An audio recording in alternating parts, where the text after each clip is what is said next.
সেবা ওই নিয়ে জল লাগে একবার 100 বার ইয়ে করন লাগে এই রুমে তো এই রুমে এই বাসা তো এই বাসার দাম লাগে বাথরুম করবে বলি। সুপ্রিয় দর্শক, আসসালামু আলাইকুম। এই মুহূর্তে সরাসরি যুক্ত রয়েছি ফেনী 250 শয্যা বিশিষ্ট জেনারেল হাসপাতালের ডায়রিয়া ওয়ার্ডের সামনে। আমরা কিছুক্ষণ আগে এই ডায়রিয়া ওয়ার্ডে আমরা প্রবেশ করে এখানকার বিভিন্ন চিত্র এবং বিভিন্ন বিষয় সম্পর্কে জানার চেষ্টা করেছিলাম। যে বিষয়গুলো আমরা জানতে পেরেছি, এখানে 17 জন রোগীর বেডের ব্যবস্থা রয়েছে, কিন্তু 17 জনের অধিক রোগী এখানে প্রতিনিয়ত আসছে। বিশেষ করে 50 থেকে 60 জন রোগী এখানে প্রতিনিয়ত চিকিৎসা সেবা গ্রহণ করে। তবে এই চিকিৎসা সেবা গ্রহণ করতে গিয়েই এখানকার যেসব রোগীরা তারা বিভিন্ন রকমের ভোগান্তির শিকার হন। আর এখানকার যে নার্স বা সেবিকারা রয়েছে তারাও তীব্র ভোগান্তিতে পড়েছেন। বিশেষ করে এখন যে গরম পড়ছে এবং তার পাশাপাশি লোডশেডিং, এটিও কিন্তু তাদেরকে বিশেষভাবে ভোগাচ্ছে। আর ডায়রিয়া ওয়ার্ডের পাশেই আমরা লক্ষ্য করতে পেরেছি শিশু যে বাচ্চারা রয়েছে তাদেরকে তাঁবু করে এখানে চিকিৎসা সেবা দেওয়া হচ্ছে। ওইখানকার যে সকল রোগীরা রয়েছে এবং রোগীর স্বজনরা রয়েছে তারা ক্ষোভ প্রকাশ করে বলছেন যে এখানকার যেসব সেবিকারা রয়েছে তাদেরকে বারবার বললেও তারা এখানে সঠিক সময়ে এসে সঠিক সেবাটি প্রদান করছেন না।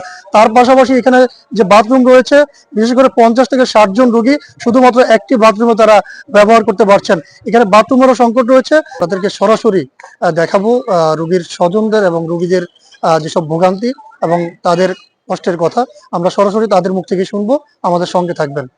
কি সেবা ওই নিয়ে জল লাগে একবার 100 বার ইয়ে করন লাগে বেশি বাথরুমের সমস্যা মহিলা বলে ফ্যান দেখছে নিয়ে একখানে চলে না গরমে মানুষ ব্যাগ রাখলে সমস্যা এই রুমে তো এই রুমে এই বাসা তো এই বাসার দাম লাগে বাথরুম করবে বলি তো আমরা তো সমস্যা না লেদা বাচ্চা টাচ্চা তুই এগুলো যাইতে পারেনি টয়লেট হলো একটা, দ্বিতীয়তে এখন আপনার এটা হলো ডায়রিয়া রোগী, কথা বুঝিয়েন। এটা তো ধরে রাখবার কোনো কথা না।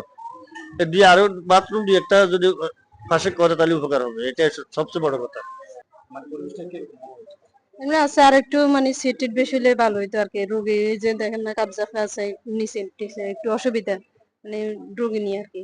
বাথরুম গুলো বেশি ভালো না, বাইরে মানুষজন আসলে একটা বাথরুম নেই, ওয়ার্ডে যাইয়া পুরুষ লোকেরা করতে হয়, বাথরুম করতে হয়, গোসলখানার অবস্থা ভালো না। আমাদের আসলে বাচ্চাদের রোগের মধ্যে সারা বছরই যেটা আমাদের যে শ্বাস প্রশ্বাসের যে রোগ, যেটা নিউমোনিয়া ইত্যাদি, এগুলো আসলে সারা বছরই থাকে। তো এই যে আবহাওয়ার পরিবর্তন, হ্যাঁ, আবহাওয়ার পরিবর্তনের সময় দেখা যাচ্ছে ঋতু পরিবর্তনের সময় এই সমস্যাগুলা, নিউমোনিয়া ইত্যাদি যে শ্বাসকষ্টজনিত সমস্যা, এগুলো বরাবরই বাড়ে, এখনো বাড়তি আছে, বেশি আছে আমাদের ওয়ার্ডে। দেখা যাচ্ছে যে যে পরিমাণ রোগী থাকার কথা তার চেয়ে 4-5 গুণ বেশি রোগী আমাদেরকে ম্যানেজ করতে হচ্ছে। এটা হচ্ছে যে শ্বাসকষ্টজনিত যে সমস্যাগুলো। অপরদিকে ডায়রিয়া, ডায়রিয়া সেগুলো এই সময়টাতে বেড়ে যায়।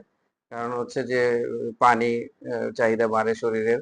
দেখা যাচ্ছে যে বাচ্চারা রাস্তাঘাটে পানি পান করতেছে, অথবা ওইভাবে পরিষ্কার পরিচ্ছন্নতা মেনটেন করতেছে না, বিভিন্ন শরবত ইত্যাদি খাচ্ছে,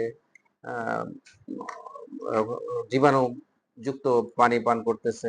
এই কারণে দেখা যাচ্ছে যে ডায়রিয়ার সমস্যাগুলো বাড়তেছে। তো ডায়রিয়াতেও আমাদের দেখা যাচ্ছে যে আমাদের যে মানে রোগী থাকার কথা তার চেয়ে কয়েক গুণ বেশি সবসময় রোগী থাকতেছে, যেটা আসলে আমাদের আবাসনও সমস্যা হচ্ছে, রাখারও জায়গা নাই ওদেরকে, যে আমরা এক জায়গায় সিট দিব, চিকিৎসা করবো, সেরকমও জায়গার অভাব আছে। আমাদের দোতলা যেটা আছে ডায়রিয়া ব্লকে, দোতলা এখন পরিত্যক্ত অবস্থায় পড়ে আছে। তো দেখা যাচ্ছে যে ওই বাইরে রোদ্রের মধ্যেই বাচ্চাদেরকে রেখে চিকিৎসা দিতে হচ্ছে। দর্শক, এই ছিল ফেনীর 250 শয্যা বিশিষ্ট জেনারেল হাসপাতালের ডায়রিয়া ওয়ার্ড থেকে। আরো একটি ঘটনা নিয়ে আপনাদের সাথে সরাসরি যুক্ত হব।